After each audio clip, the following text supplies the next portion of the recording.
દર ગુરુવારની જેમ જલારામ મંદિર ડીસા ખાતે વિવિધ અવનવી પ્રવૃત્તિઓનું સુંદર આયોજન થાય છે। આજે ડીસા જલારામ મંદિર ડીસા ખાતે આજે ડૉક્ટરશ્રીઓનું સન્માનનો એક વિશિષ્ટ કાર્યક્રમનું આયોજન કરવામાં આવ્યું હતું।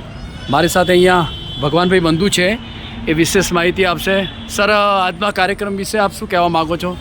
આજે જલારામ મંદિર ખાતે પૂજ્ય જલારામ બાપાના આશીર્વાદ મળે અને સમાજના પણ આશીર્વાદ મળે એ માટે રઘુવંશી લોહાણા સમાજમાં ચાલુ વર્ષે જે 7 જેટલા ડૉક્ટરો થયા, આ બધાના સન્માનનો કાર્યક્રમ એમના માતા પિતાની હાજરીમાં, સમાજના અગ્રણીઓની હાજરીમાં, સમાજની બહેનોની હાજરીમાં અહીંયા રાખેલો અને એ બધાનું સન્માન કર્યું, બધાને આશીર્વાદ પણ આપ્યા। દીકરા દીકરીઓ અને એમના પરિવાર પણ ખૂબ રાજી થયા। આની પાછળનું એકમાત્ર કારણ એટલું છે કે નવી પેઢી ભવિષ્યમાં સમાજ સાથે જોડાયેલી રહે અને સમાજ સેવાનું જે કાર્ય હોય એમાં એવો સતત સહકાર આપે, એ ભાવનાથી આ કાર્ય થયું છે।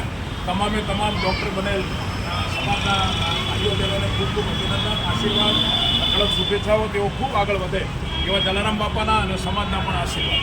ધન્યવાદ। મારી સાથે અહીંયા ડૉક્ટર્સ જે MBBS બનેલી દીકરી છે। બેટા, તારું નામ શું છે? આજે તારું સન્માન થયું, આપ કેવો તને કેવો આનંદ થયો? શું કહેવા માગો છો આપ? મને બહુ સારું લાગ્યું, સમાજે આટલું એપ્રિશિએટ કર્યું। હા, થેન્ક યુ બધાને। બરાબર, બહુ એને સરસ મજાની વાત કહી કે આજે મારું સન્માન થયું, મને ખૂબ વિશેષ આનંદ થયો। પરિવાર સાથે આજે બધાને મળવાનો એક આનંદ થયો। મારી સાથે અહીંયા સાહિત્યકાર કનુભાઈ આચાર્ય સાહેબ છે। સર, આપ 2 શબ્દો એક આશીર્વાદ પાઠવશો ને?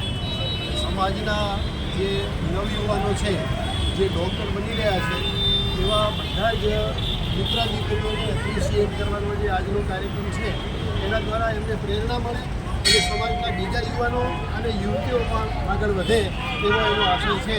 જલા બાપા એ બધાને ખૂબ ખૂબ પ્રગતિ કરે। આજનો યુગ ઇનોવેટિવ યુગ છે અને ટેકનોલોજીનો યુગ છે, અભ્યાસનો યુગ છે, વિદ્યાભ્યાસનો યુગ છે। એવા યુગની અંદર વધુમાં વધુ આ લોકો અભ્યાસ કરતા થાય એવી અભ્યાસ। ખૂબ સરસ મજાની વાત કરી, કનુભાઈ સાહેબે વાત કરી, ભગવાનભાઈ બંધુએ વાત કરી। બધાને ખૂબ ખૂબ શુભેચ્છાઓ। જય શ્રી રામ, જય જલારામ। બોલો જલારામ।